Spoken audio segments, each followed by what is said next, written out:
வணக்கம் friends. Group 1 2025 கேட்ட question தான். பெரியாரை பற்றிய கொஸ்டினை பார்க்க போகிறோம்.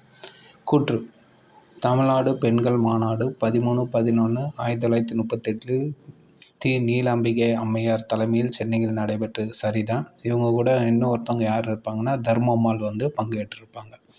இந்த மாநாட்டில் ஜாதிய வேற்றுமையை ஒழிப்பதற்கும் ஈவேரா ராமசாமிக்கு பெரியார் பட்டம் வழங்கியதற்கும் தீர்மானம் நிறைவேற்றப்பட்டது.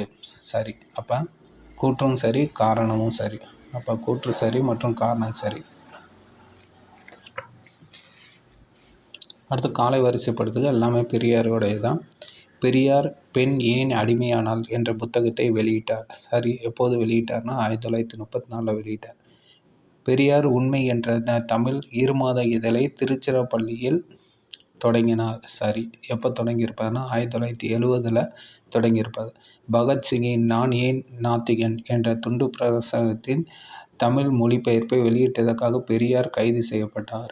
எப்போன்னு பார்த்தீங்கன்னா 1935 சென்னையில் நடைபெற்ற தமிழ்நாடு பெண்கள் மாநாட்டில் பெரியார் என்ற பட்டம் வழங்கப்பட்டது. இப்போ தான் பார்த்தோம். 13/11/1938 வழங்கப்பட்டது. அப்போ 38.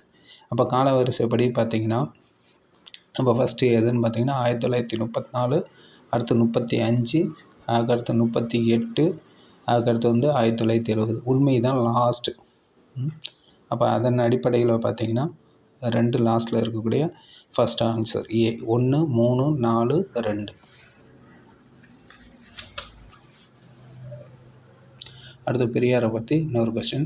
1925 பெரியார் ஈவேரா குடியரசு என்ற பருவ இதழை தொடங்கினார். அப்போ அது சரி. 1928 ஆங்கில பருவ இதழ் ரிவோல்ட் தொடங்கப்பட்டது. அப்போ அதுவும் சரி. பெரியார் விடுதலை தமிழ் நாளிதழாக வெளியிட்டார். சரிதான். ஆனால் எப்போ வெளியிட்டார்னா 1935 வெளியிட்டார். அப்போ 3வது ஆப்ஷன் தப்பு. அடுத்து பெரியார் பகுத்தறிவு என்ற தமிழ் வார இதழை வெளியிட்டார். அதுவும் சரிதான். ஆனால் எப்போ வெளியிட்டார்னா 1934 வெளியிட்டார்.